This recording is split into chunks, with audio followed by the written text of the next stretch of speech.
afternoon from a rain-soaked eastern North Carolina. So today's bow we're going to go over is this Lift 29. This one is in green ambush. And we're going to equip it with the Spot Hog Fast Eddy.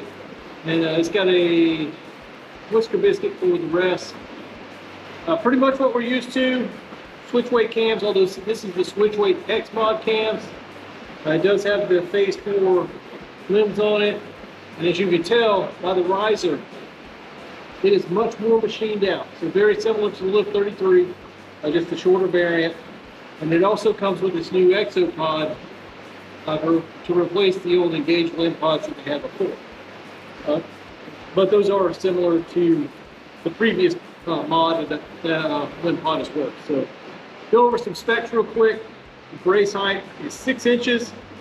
Has an IBO rating of up to 348 feet per second. The draw weight range goes from 55 to 80 pounds, which is new for Mathews, going all the way up to 75 and 80 pounds now.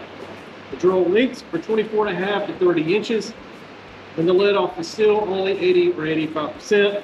The physical weight of this bow, without the extra attachments, was 3.99 pounds, which I'd say is pretty accurate. Maybe you can take out these little dampeners and whatnot.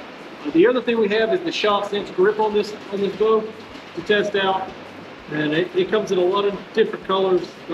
Have some new ones. Mossy Oak Bottomland is the newest color, and if you haven't seen it in person, it is amazing. So we'll get to shooting this thing here in a few minutes, but I can tell you they machined out a ton on this riser, and it looks good, and you can tell they did a lot of work getting this thing balanced and the weight shaved off of it. So they shaved down the limb pockets, the riser, and overall, it's a great job. Still got the same slanted center guard, the same string dampener, yoke splitters. All that's still similar to what we've seen in the past 5 or 6 years from Mathews.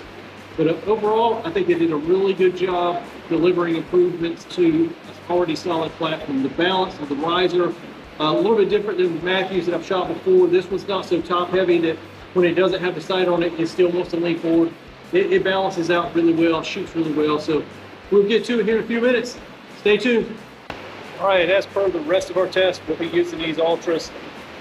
These are the Central Premiers 166 arrows. These are 448 grains.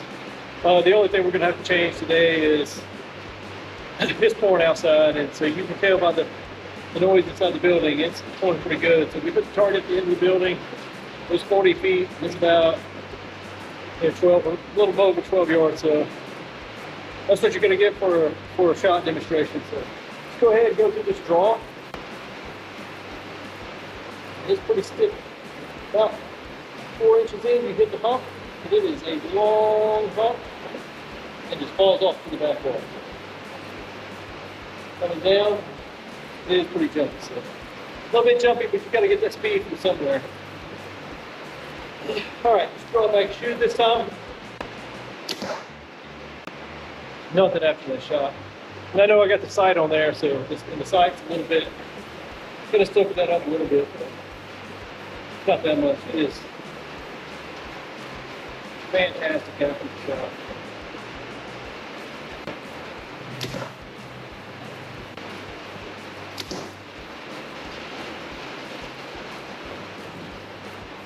All right, let's go check out the groups.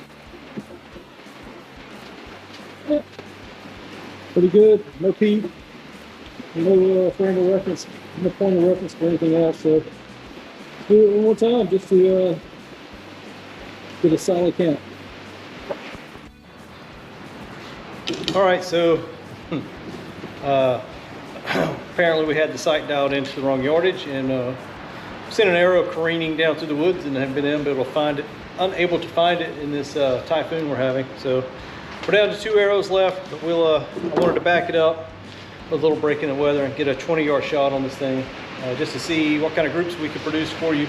That way you can at least make your own accurate assessment of how repeatable the target was for me, or the grip, how repeatable the grip and the hold is. So here we go.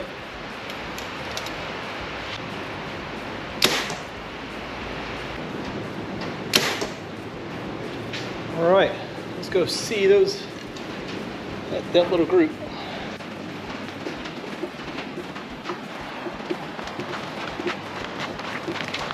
All right, we'll reshoot that one more time. All right, last grouping exercise. The Mathews lift, 29.5.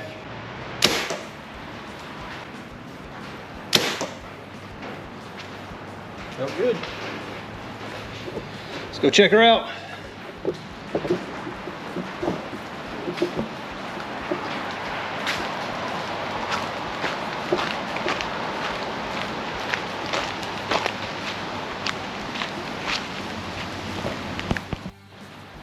All right, shoot this last group.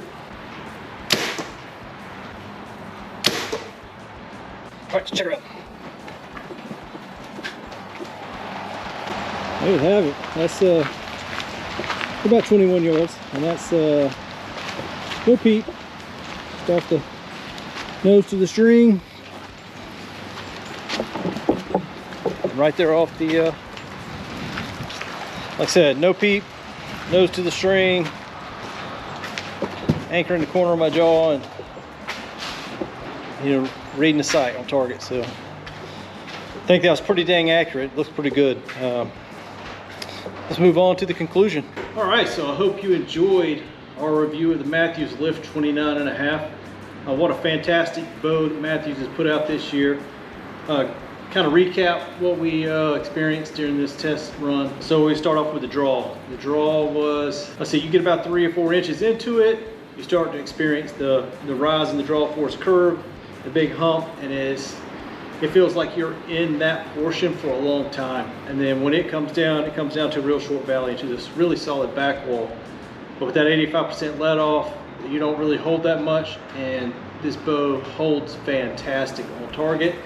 As you could tell, moving on to the grip, as you could tell with the grip, it was very repeatable. At 21 yards, I was able to put arrows touching each other on the target at 21 yards. So it's very repeatable. Post-shot release is for it to be a 348 foot per second, essentially a speed bow in a small hunting frame. It does an amazing job at dissipating any vibration and sound. It's very quiet. You don't feel a lot of vibration. So kudos to Mathews for that. As usual, their quality control, their fit and finish is top notch. When you look at the detail and the riser cutouts, it's phenomenal.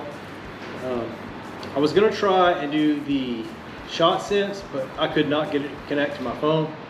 So it registered 36 shots in all, but it did not, can't see them on the phone, so it won't connect. But other than that, it's a fantastic little bow. I think for me, probably not going to be what I go with. It's just, I think in terms of hunting, when I do these bow reviews, because most of what I'm going to do is going to be in a tree.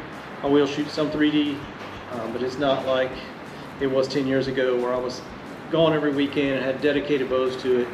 Everything I do now is geared strictly towards bow hunting.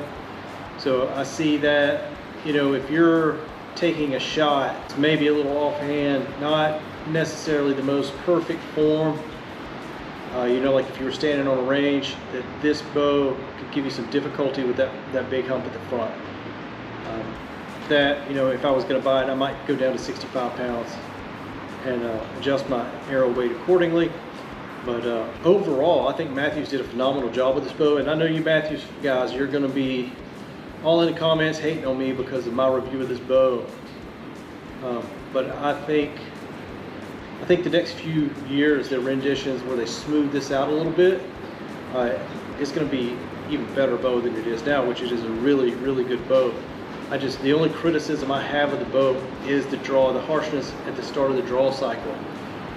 You stay in that draw force curve for quite a while. Anyway, I'd like to thank Ryan and Cody up at Eastern Outfitters once again for them providing me with quality equipment and making sure I have time to do the things that I need to do to bring content to you guys. So hopefully it's helpful in making a decision in your next archery purchase. So if you're in Eastern North Carolina, make sure you go see Ryan and Cody at Eastern Outfitters in Richlands, North Carolina. Tell them I sent you. Go test drive one of these new Mathews. You definitely won't be disappointed, especially if you're looking for something a little bit more aggressive in the cam. But it's, if you were going to be up in a tree saddle and the aggressiveness of the cam didn't bother you, this thing's going to be phenomenal. It's short, it's super light, and you don't feel anything when you turn it loose. It's just dead. And I know I got the spot hog on there, but I've shot it without the sights. You know, all these bows I shoot at the shop, then I shoot them here before we ever put it on video to test it out, just to see, get a feel of it, so I can start kind of putting my ideas together. And I can tell you that these, other than the stiffness of the draw cycle, this bow is a phenomenal shooter, and I think I don't think it's going to disappoint anybody. I just think that they could have smoothed that front end out a little bit more on the draw cycle, and it would have been even better. But that's just for me, you know. I was able to shoot it very well, and I think even at 60-70 yards I can shoot it really well. But so like I said, get down to Eastern and go see Ryan and Cody. Take one of these down on the range and shoot it. See what you think for yourself. Thank you for watching. Please like, subscribe, comment. Leave us some good words down, kind words down in the bottom. Let us know what you think you'd like to see tested next. I mean, if it's an arrow configuration or broadhead or, you know, another bow, anything, we'd be glad to accommodate, because that's what the focus of our channel is. It's not advertising these bows. It's really to provide information to the viewers so that you can make a more well-informed decision that benefits you out in the woods or on a 3D course, whatever your preference is, or both. But hopefully you get something, you take something out of this. God bless, shoot straight, stay safe. Remember, strap in, because you're up in a tree, stay strapped in, because your family's going to want to see you again. And thanks for watching. God bless.